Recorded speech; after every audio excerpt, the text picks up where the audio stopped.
In today's Not so speedy. summer session, I'm going to transform this ugly diary to create this donut diary. Let's make this.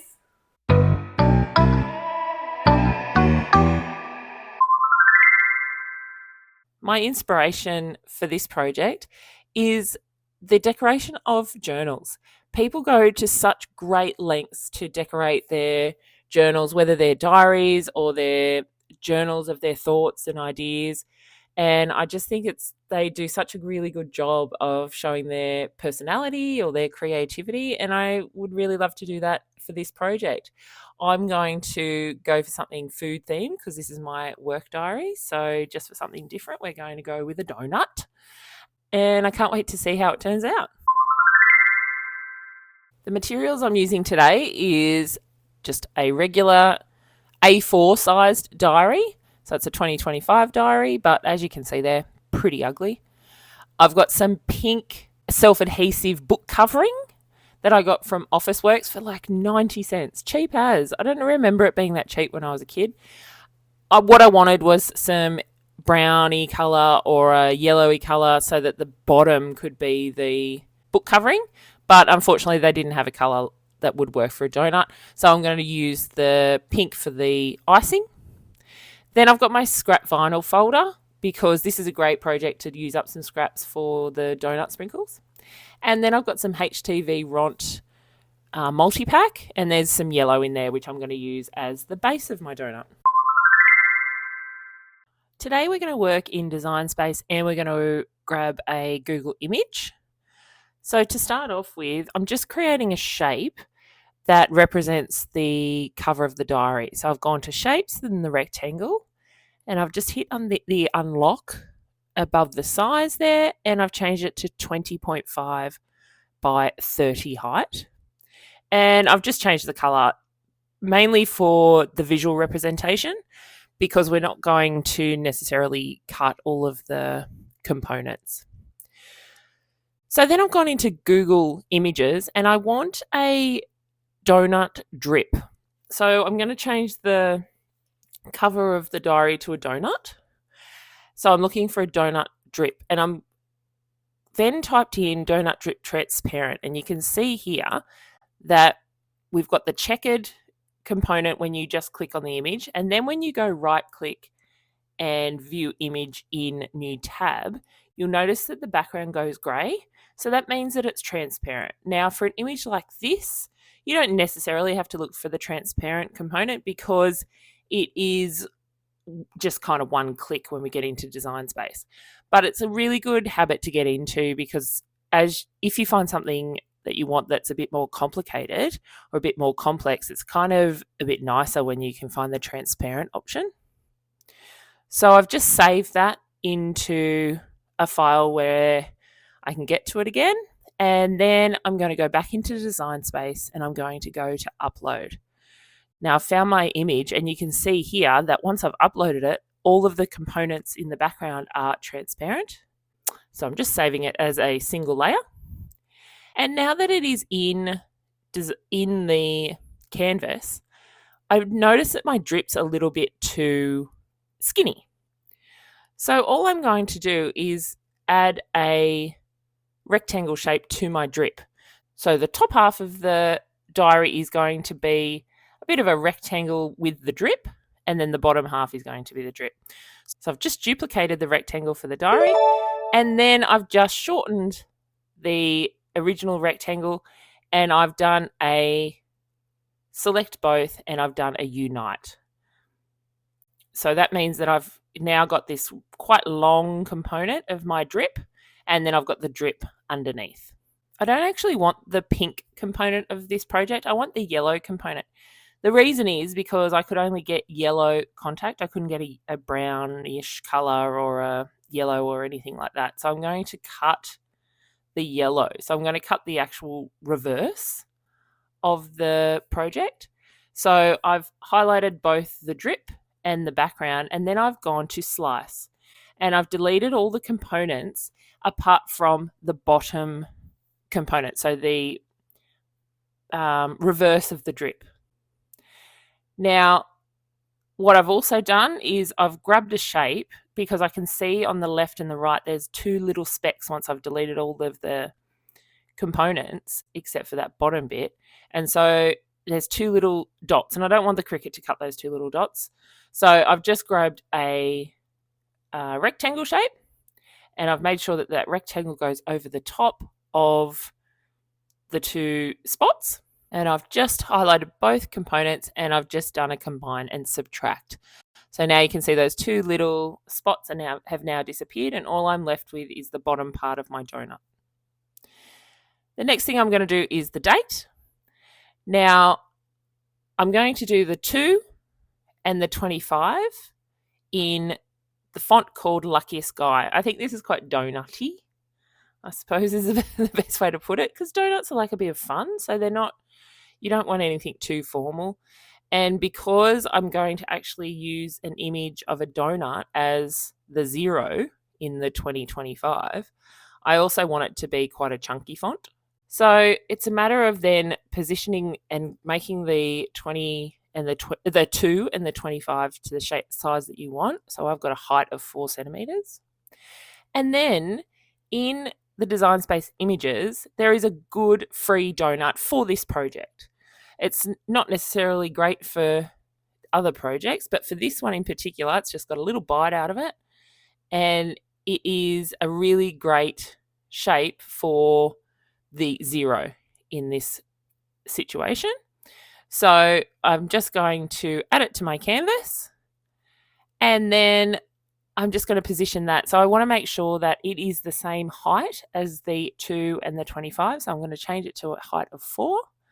And then it's just a matter of positioning it.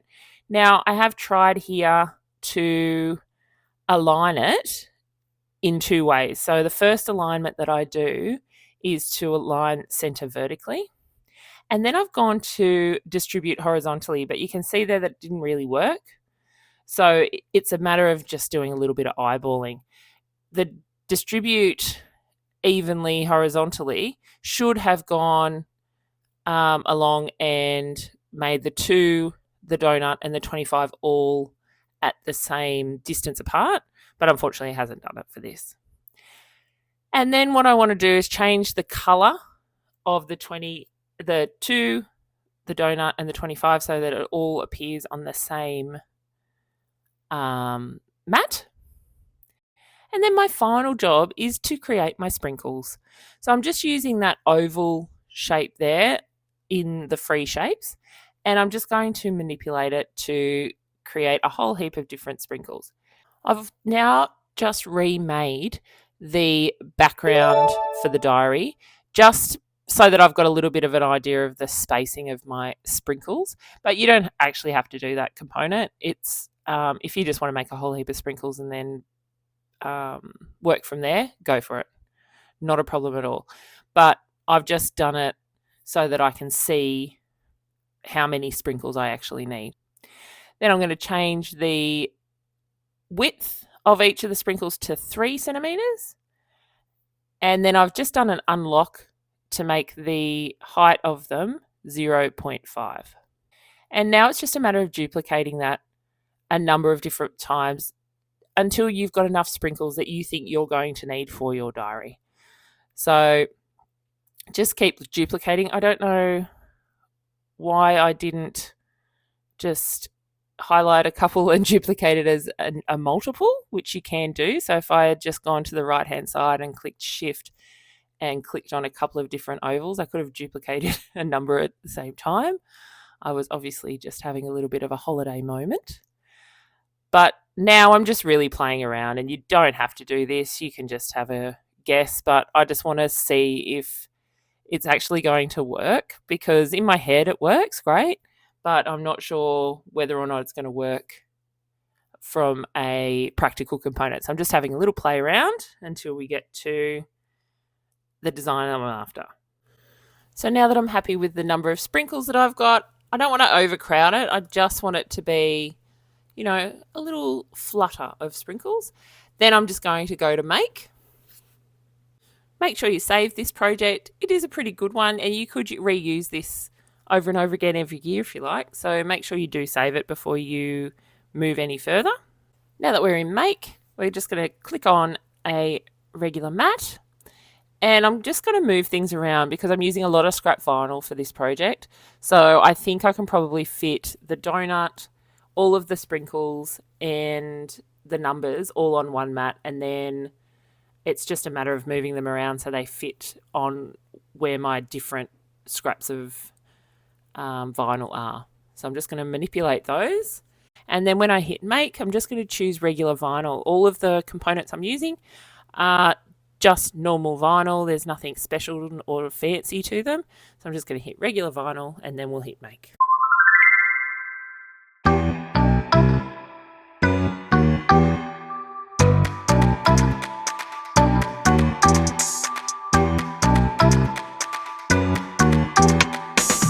I'm really becoming a fan of weeding my vinyl when it's still on the mat. I think that's a little controversial, but I'm really liking how much control you do have, particularly in projects where there's little components. So you might see me doing that a little bit more often because I'm really becoming a fan of it. So I'm just covering a book. This is going back to my primary school and high school days. I used to love covering the books. Now I love doing cricketing, so I think it was always destined to be. But this vinyl is quite soft, so you do have to have a little bit of control with what you're doing. So I've just used my squeegee to flatten the vinyl as I go so that there's no bubbles. And then I've just done a corner cut at an angle so that when I fold it down, they kind of meet up a little bit more neatly. So now that I've cut and weeded all of the elements, now it's a matter of just layering them all onto this diary, which really, let's be honest, is, I think, the more fun part. I know there's lots of people out there that love a good weeding activity, but I love the layering because I think it's just where your design comes together. Now, I am going to start with the drip or the under component of the donut. Now, when I go on the under component of the donut, you'll see that my transfer tape actually is a little bit too small. It's not, but it's because I've cut a rectangle and I've not put it on properly. But because this is such a large design, don't panic. If you've done the same thing, don't panic about it because the large design will pick everything up. If you've done a little intricate design, then maybe just, I don't know, recut and just start again. But most of the time, the vinyl will kind of come up with the transfer tape, and as long as it's all connected, you're okay. Now, once I've put this down, you can see that I've actually created some bubbles, and I'm not sure whether it is because the vinyl doesn't love the book covering underneath. I'm not sure if I should have used the wet method. This is the first time I've done this. And I just assumed that it would be similar to layering any other vinyl on top of each other. So maybe I should have used the wet method on it, but I just thought, oh, it's kind of just layering it on top of another piece of vinyl. So I thought I wouldn't have to do it. So I had a bit of trouble. The other reason that I think some bubbles formed is when I was lifting the transfer tape, because the transfer tape is really sticky. And I think it was just kind of lifting some of that vinyl up, so it was causing some little bubbling. But I've turned it into a positive. You know when you go to Donut King and you get a donut and that donut has got those beautiful gnarly crunchy bits underneath and then you've got the icing or the frosting on top? Well, this bubbling on the bottom of this diary are those beautiful gnarly bits. So I'm going to go with it and I'm going to say that this is amazing and it's perfect and I meant to do it.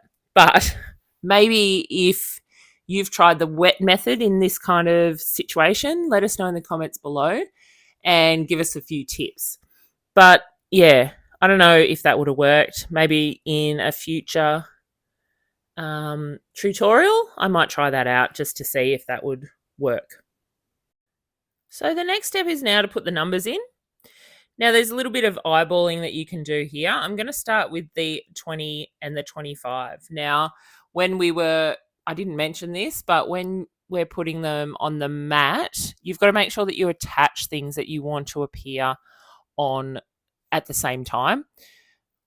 I didn't mention this earlier, But what I did prior to going to make is I attached the 2 and the 25 because I knew they were in line, and I wanted to make sure that when I cut them, they cut in that line so that I didn't have to worry about fiddling around and trying to get things to line up. So make sure that when you're in the design space component of it, that you do a bit of an attach of anything that you want to make sure stay the way you have designed it. So I did that for the 2 and the 25. And so you can see as I put it down, they've come as one piece. And so I can just line it up along the bottom of the diary. You could have used a ruler. You could have, used some kind of a paper. Paper will do the same job. But I just eyeballed it, and I think I've done an all right job. And the other part of it is that because of the font I've chosen, it's not a straight font, which means that it kind of shows a little bit of up and down motion in the font itself. So if I've made a little mistake, it's not as horrific. And then I'm going to put this little donut in the middle. Now I've cut it out in that pink color because I wanted the yellow from underneath to come through.